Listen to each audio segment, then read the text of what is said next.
தெலங்கானா மாநிலம் வாராங்கல் நகரை சேர்ந்த ஒருவருக்கு மர்ம நபர்களிடமிருந்து அழைப்பொன்று வருகிறது.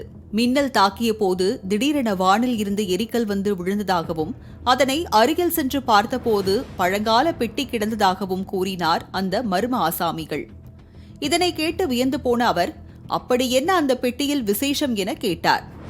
அதற்கு மறுமுனையில் உள்ளவர்கள், அதிக சக்தி கொண்ட இந்த பெட்டியை வைத்திருந்தால் கோடிக்கணக்கில் பணம் புரளும் என்றும் 1818ஆம் ஆண்டு ஆங்கிலேயர் காலத்தில் தோன்றிய பெட்டி பின்னர் மாயமாகி தற்போது மீண்டும் தங்களிடம் கிடைத்துள்ளதாக தெரிவித்தனர். இதையெல்லாம் கேட்க கேட்க புல்லரித்து போன அவர் உடனடியாக அந்த பெட்டியை தன்னிடம் கொடுத்து விடுமாறும் அதற்கான பணத்தை தந்து விடுவதாகவும் கூறினார்.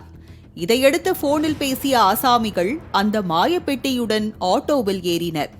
ஹைதராபாத்தில் இருந்து வாராங்கல்லை நோக்கி சென்று கொண்டிருந்த பயணிகள் ஆட்டோவில் 4 பேர் மாயப்பெட்டியுடன் சென்றனர். அப்போது ஜனகாம மண்டலம் பெம்பரட்டி ஓய் சந்திப்பில் போக்குவரத்து காவலர்கள் வாகன தணிக்கையில் ஈடுபட்டுக் கொண்டிருந்தனர். இதனை பார்த்த 4 பேரும் மாயப்பெட்டியை காப்பாற்றும் நோக்கில் ஆட்டோவை திருப்பி தப்பிக்க முயன்றனர்.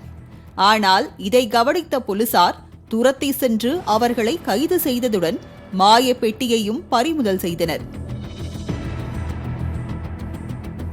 கைது செய்யப்பட்டவர்களிடம் நடத்திய விசாரணையில் அது வெறும் இரும்பு பெட்டி என்பது தெரியவந்தது. லாரி டிரைவர் கெடாவத் சங்கர், சிக்கன் வியாபாரி காசிம், எலக்ட்ரீஷியன் எம்டி ஆசார் மற்றும் காசிராம் ஆகிய 4 பேரும் ஹைதராபாத்தில் வசித்து வருகின்றனர். செய்யும் தொழிலில் போதிய வருமானம் இல்லாததால் குறுகிய காலத்தில் சம்பாதிக்க வினோத திட்டத்தை தீட்டினர். பழைய புராதன பொருட்கள் விற்கும் கடைக்கு சென்றவர்கள் அங்கு ஒரு இரும்பு பெட்டியை வாங்கினர். அதனடியில் மெல்லிய காந்தத்தை ஒட்டி பட்டி டிங்கரிங் செய்து பித்தலாட்டத்தில் ஈடுபட்டது தெரிய வந்தது.